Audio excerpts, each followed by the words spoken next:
करूया. त्याच्यामुळं अजिबात नाही, ते जरी काल फुटले असले तरी खूप छान सुरुवात झाली, शुभ सुरुवात झाली. आपल्या भागातून विकासासाठी सगळेजण पुढे असतात. त्याच्यामुळे विनंती असेल, काल फुटले आज फुटले रोज जरी फुटले तर हरकत नाही. त्या चांगलं शुभ काम आहे. नारळ फोडणं म्हणजे रस्ता चांगलाच होईल नक्की. त्याच्यामुळे जेवढे जास्त फुटतील तेवढे आनंदाची गोष्ट आहे. त्यासाठी शुभेच्छा.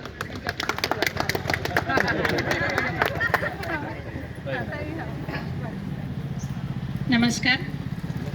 प्रभाग 11 मध्ये एक नागरिक या नात्यानं एक शुभ कार्य या ठिकाणी होत आहे. प्रलंबित असलेला मार्ग मोकळा झालेला आहे आणि एक कर्तव्यदक्ष नगरसेविका म्हणून ज्यांचं संपूर्ण वार्डच नव्हे तर लातूरमध्ये नाव घेतलं जातं अशी माझी मैत्रीण रागिणी यादव आणि त्यांची संपूर्ण टीम, त्याच्यामध्ये ठाकूर भैया असतील, काका चौगुले असतील, विलास भैया असतील, आबासाहेब असतील, हे सगळेजण आहेत आणि सर्वांच्या नेतृत्वाखाली एक चांगलं काम होतं आहे.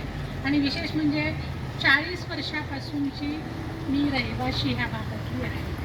हे सगळ्यांची जुनी स्नेही आहे. सगळ्यांनी आम्ही एकमेकाला ओळखतो.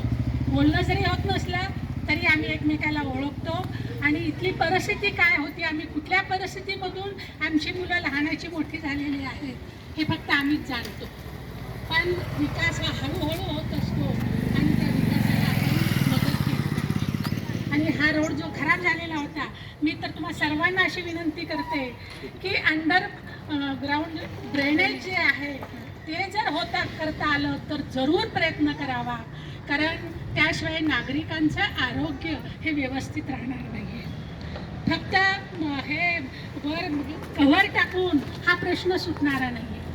तर सगळेच रस्ते चांगले झाले पाहिजे आणि ते अंडरग्राऊंड झाले पाहिजे तरच. आणि विशेष म्हणजे वृक्षारोपणाची जरूरत फार मोठ्या प्रमाणामध्ये आहे. हा रोड झाल्यानंतर मी नेहमीच रागिणीला सोबत करत असते. आपण वृक्षारोपणाचा संपूर्ण रोडवर एक कार्यक्रम घ्यायला काहीच हरकत नाही आहे.